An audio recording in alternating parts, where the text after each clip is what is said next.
Welcome to the While You Were Working podcast, presented by Rogue Marketing. When you're responsible for revenue, it's hard to look up from the work. But while you're doing your day job, the market shifts. While You Were Working is where we turn today's trends into tomorrow's strategies. Welcome to While You Were Working. Welcome to While You Were Working, the podcast for revenue accountable business leaders wanting to stay ahead of the curve. I'm Chip Rosales, managing partner of Rogue Marketing. We're business builders who just happen to carry a marketing toolbox, and we're so glad you're here. So here's a question for you. What if your next revenue stream already exists and you're simply looking at your business the wrong way? Most companies spend their time chasing new customers, launching new products, or entering new markets. But what if the biggest growth opportunity is already flowing through your business every single day? Today's guest has been wrestling with exactly that question. I'm joined today by Dom Perry, co-founder and president of Scrapit Waste Management. Scrapit helps master plan developers and production home builders keep construction projects moving through waste management, job site logistics, and operational transparency. They're a relatively small line item on a builder's budget, but they're one of the few companies with visibility into nearly every phase of a community, from groundbreaking to the final home. Today, we're going to explore how transparency, AI operational data, customer insight can create entirely new revenue streams. Dom, I'm so glad you're here. Welcome to the show. I appreciate it, Chip. Thanks for having me. That's the nicest intro for a trash man I think I've ever heard. So Fantastic. we love it. I'm glad to be the guy to give it to you. I know that was probably pretty high level. Who is Scrapit? You know, like that. I try to give you a little high level there, but like, how would you describe what Scrapit does? Yeah, I love it. We're a construction site services company, which probably means nothing to your audience at all. But essentially, we clean and maintain job sites for both residential and production home builders. So we work a ton in the luxury and production segments of home building, doing everything from job site cleans to demo to SWIP and erosion control, et cetera. And then we try and leverage all the data we collect as well. Let's talk about that for a second, because I think it would probably be very easy to describe Scrapit as just this waste management company. But we've been talking, it's definitely an incomplete thing. When did you realize that your business might actually be an information business? Yeah, I think for us is we stumbled into it, to be honest. And really it came from listening to our clients and hearing, hey, we have challenges here. We have pain points here. Can you solve them? What we didn't realize is we're probably the only trade that's on a construction job site for the duration of the entire build. And so because of that, we're actually capturing invaluable data as that job site's going through the various stages. And that data is highly valuable to our clients. And so it really just was born out of us listening, hearing our clients' challenges and saying, wait a sec, we're in the right position to kind of solve this. Well, you know, at Rogue, we say something like, you know, there's no shortage of data. Everybody has data. You got data. Now, whether it's good data, clean data, that's its own story, but everybody has data. But there's a difference between having it and collecting it and being able to monetize it. And I know as we were talking, I'm curious what you think the difference is between those two things, and how are you thinking about monetizing the data that you are collecting? It's a great question, Chip. Honestly, we should probably hire you, because if I had the answers, I'd feel way more confident. We don't have the answer yet on how to monetize the data. I think there's a lot of different trends that are happening that are helpful in trying to understand what that looks like. I think one for us is data as a service is probably very real right now in that collection of data. But I think the other is people don't just want data anymore. They want insights. And what I mean by that is, don't give me another dashboard that I have to understand or interpret. Tell me what the data actually means and what I need to do as a result of it. And so I think the more we kind of lean into that, the better off we are. And so when it comes to monetizing the data, I think we have a couple different paths forward, and I'm not sure what it will be, and it might be a combination of both. Part of it might be, yes, we're just able to sell the insights we capture because we're on all these job sites. I think the other is it could be a Trojan horse into us actually getting the services for our clients where we then provide the data on the backside. And so I think we'll look into that, but that goes away from us kind of being a trade and being more of a partner and understanding their business. Yeah, that makes a lot of sense. You mentioned that you're present from the beginning of the development all the way to the very end. So I'm curious, what are some of the things that you see that almost nobody else does? Well, I think there's a ton we see that others don't. One of the big things we're tracking is just build times. through the various phases of construction, how quickly those build times are happening, because that's an important data points to all our clients. We're looking at the amount of debris that's being taken off a site, because can you be more efficient? What does it look like to be more efficient? We're giving them percentage of construction complete. We're tracking variance to what they do. So part of it is for our own use. Part of it is to help them hold other trades or themselves accountable as they're building homes. But it's all about efficiency driving. And I think the last thing we'd love to try and figure out how to do is how do we create a cleanliness standard for building as well. So done pretty well on the commercial side, but doesn't really exist on the residential side. And so now we can actually create a cleanliness score on all the lots we service as well. Again, I know we're doing thought process, and I realize that maybe everybody who's listening here is not into waste management, right? Sure. But the things that we're talking about, like, we need to look at that in our own business. We can take what you're uncovering and try to figure out how we do that somewhere else. So I'm wondering, how have you turned all those pieces of information that you've found? Like, how do you go back to them and say, it means this? It's a great question. I think it goes back to just having the relationships to start with your clients, where you can go back and ask those questions and where they want to give you that feedback. Once you've had that established, some of it is, again, back to listening. Some of it is just putting ideas in front of them and letting them react to it and say, I like this, but I'd really rather see this, or I want to see this, or can you display this way? The answer is always yes, and here's the cost for that. And maybe that's how you monetize it. But I think for us, it goes back to really understanding what do the clients need, and responding to that, or in some cases being ahead of them to say, you don't know you need this yet, but you definitely are going to need this in the future, or you want to know how you rank versus your competitive set, etc. Sounds like you have to have some humility and a little bit of vulnerability in there to go, I have this. I think it would be helpful to you. You don't know you need this, but you might. And then again, really working on those relationships seems to be a big component on that. No question. I think it's not what you say, it's how you say it. And good marketing helps you massively with that and understand exactly how to get through that door. Yeah. Well, also just being a nice person probably works too. So there you go. Hopefully. You got a little bit of joy there. How's the housing market for you? How is like, I don't know. I don't know. This is it's not necessarily the roaring, booming housing market. I don't think. So how is the slowing market affecting you? It's a great question, Chip. And I think you can look at it probably across, if you look at it across the country, it's tough. Interest rates are still high. Job security is low, which means people aren't typically buying homes. We're fortunate to be in Texas. We're fortunate to be in DFW, which is a great market in general, but still not fully recession proof and seeing some of those impacts. I would say we look at our business as kind of luxury and then production. On the luxury side, which I would say is your probably $1.5 million builds, it has not seen a drop at all, at least in DFW, or at least in the hot parts of Texas. I think the reason why is the population growth, the businesses relocating here, and there's only so many lots within a certain density of these major cities. And so because of that, the luxury side continues to not only be stable, but actually grow. Okay. I think the production side, while Houston and Dallas are two of your top 3 markets in the country, they're still doing less than what they did 5 years ago or 3 years ago. And so there are real challenges there of, hey, the pie is shrinking. Can you grow more of your share of the pie?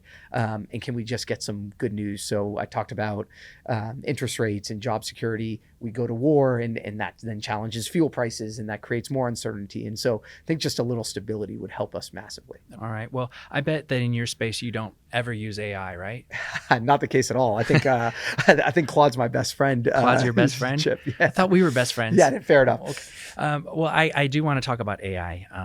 How does it fit into your space? How does it fit into the Scrap It story? I think there's a time and a place to be the first mover, and you get value for that. And I think there's a time and a place to let someone else figure it out first and understand what that looks like. I think we've always, we are still a small business, or a small, medium-sized business. And so we are always looking at ways to be more efficient. And what could that be? We've integrated Claude into a lot of our back office processes, especially around invoicing, to help us be more efficient. And it's not that it's necessarily eliminated job headcount, but it's reallocated it. Or it makes us more efficient, or we can do some things differently because of it. I think the other thing we're trying to do is what we talked about earlier, tracking all that data.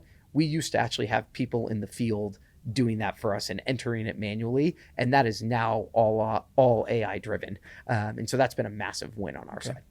Which kind of gets us back to the whole thing. I mean, just because you collected all this data for all these, production or luxury homes, they don't necessarily know what they're sitting on. And so we talked about being able to listen and being able to hear that. What kinds of customer questions were being asked that led you to realize I might be sitting on something? I might have information that I didn't know was as valuable as it is. It's a great question, Chip. I think we heard a few different things from our clients. And some of it wasn't necessarily directly said to us. We would sit in trade meetings or we would hear some different things. One was a client who said, the most important part of my build is the first 20 days. It's from slab to frame.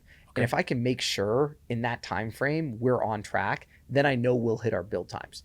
But they have a very hard time tracking that or understanding that or having pictures. So a lot of what happens is reactive versus proactive while you're in those stages to say, are you tracking towards it? So we found ways to kind of automate things to show them that. One client had a really hard time with their construction managers are bonused based on what they put into their PO system or their purchase order system. Well, because they're bonus based on it, they will game the system a little bit. And the beauty of what we do is it's the same for every single client we have. So while it might be 5 to 10% variance for all our clients, it's consistent across all the clients, and they actually found value in that. And we were scared to death at first. They were actually going to hate us or it was going to get us in trouble because they would reject it because it wasn't the same as what their data was showing. That's very interesting. Well, we've been talking a lot about just incentives and what people are being incented on and how you do that. So that's an interesting conversation just on its own. I mean, that's no question. Well, what kind of advice? Other CROs are sitting out there, they're vision casting and they're thinking about this. And I'm wondering, what advice would you give to them who thinks that there might be some hidden revenue inside their own business? How do they go about finding it? Yeah, it's a great question. I think there is an element of luck. I'd be lying if I didn't say otherwise. I'd also be lying to tell you I know the answer to that. I have no idea. So I'd still love to hear from those CROs and what they're doing and how they're capturing it. I think one of the theories we kind of apply is we're going to fire a lot of bullets in a lot of different directions to figure out where we're going to fire the cannon.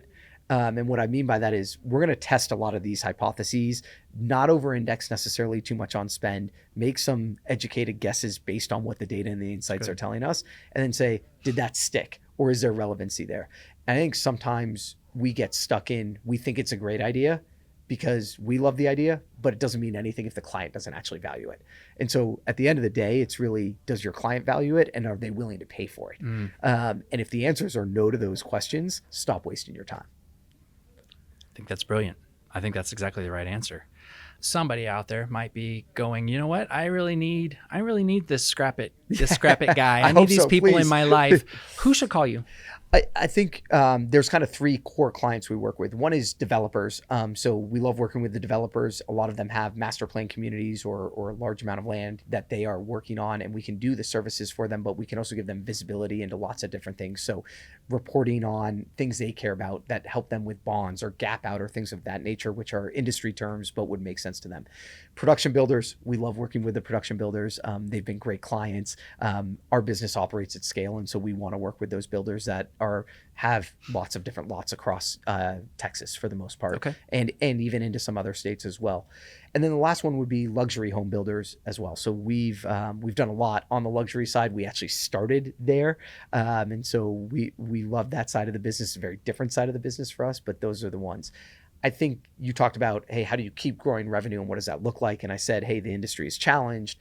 So part of it for us is, well, if we have this platform that exists, where could we use it in other areas? And so one of the things we've started to lean into is HOA, homeowners associations, or property management, where we can apply some of those site services that we offer past the build phase of the house. Or can we do it on the horizontal construction before vertical construction starts with SWIP and erosion control and things of that nature? So we'll also lean a little bit into both of those too. Okay, that's interesting. I like that ecosystem kind of component, like getting it from all the different angles. Try and get as many verticals as you can, right? I love it. Well, we're getting to that part of the show where we just do what I call quick takes.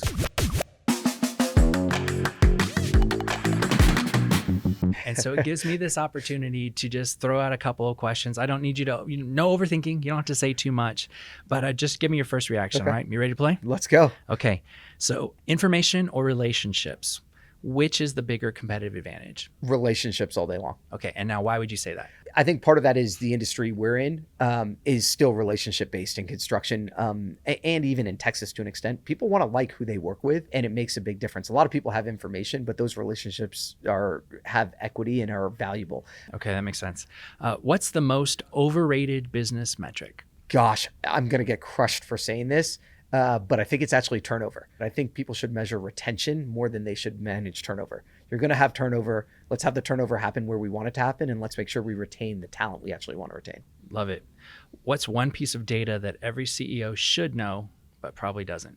Easy: revenue and profitability. I'd be embarrassed if they don't, but I'm shocked how many actually can't state their financials or understand their financials. If you could know one thing about every customer before a meeting, what would it be? If you're on the information side, you're going to want to understand what is their business, what do they need. If you're on the relationship side, for me, I want to know something I can connect with you over. How about a phrase or a word maybe that describes your leadership style? A word would be, been called this in the past, which is Tigger, which is probably scary because Tigger could also probably be super annoying, but hopefully high energy. Well, let's just all agree Tigger was the best character. I think so too. There's that.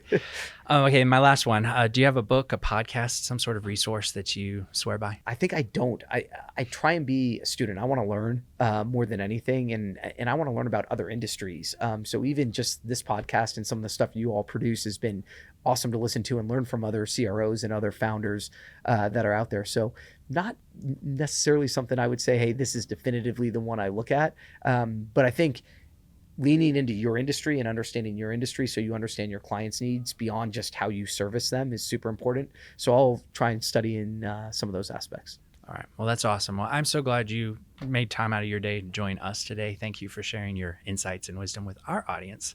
And I'm just really glad to have had you here today. No, appreciate the time, Chip, and best of luck to you and your audience. Yeah, thank you.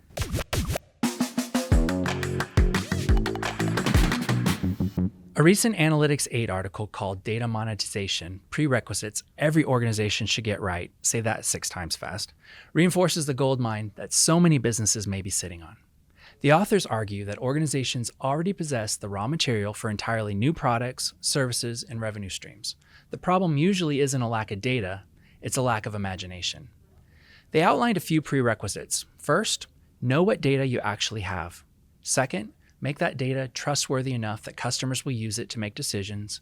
And third, solve customer problems before chasing technology. Finally, build the governance to scale those insights into repeatable value. And that was the biggest takeaway we saw. Companies spend tons and tons collecting information and almost no time asking, what else could that information become? For CROs and marketing leaders, that's the challenge. Instead of asking, how do we sell more of what we have, ask, what unique visibility do we have that no one else has, and could that become our next revenue stream? A link to this article is posted in the show notes. We'd also invite you to follow us on social media. Search Rogue Marketing on Facebook and X, or Rogue Marketing Agency on LinkedIn. We're regularly sharing insights and articles that you may have missed, while you were working. See you next time.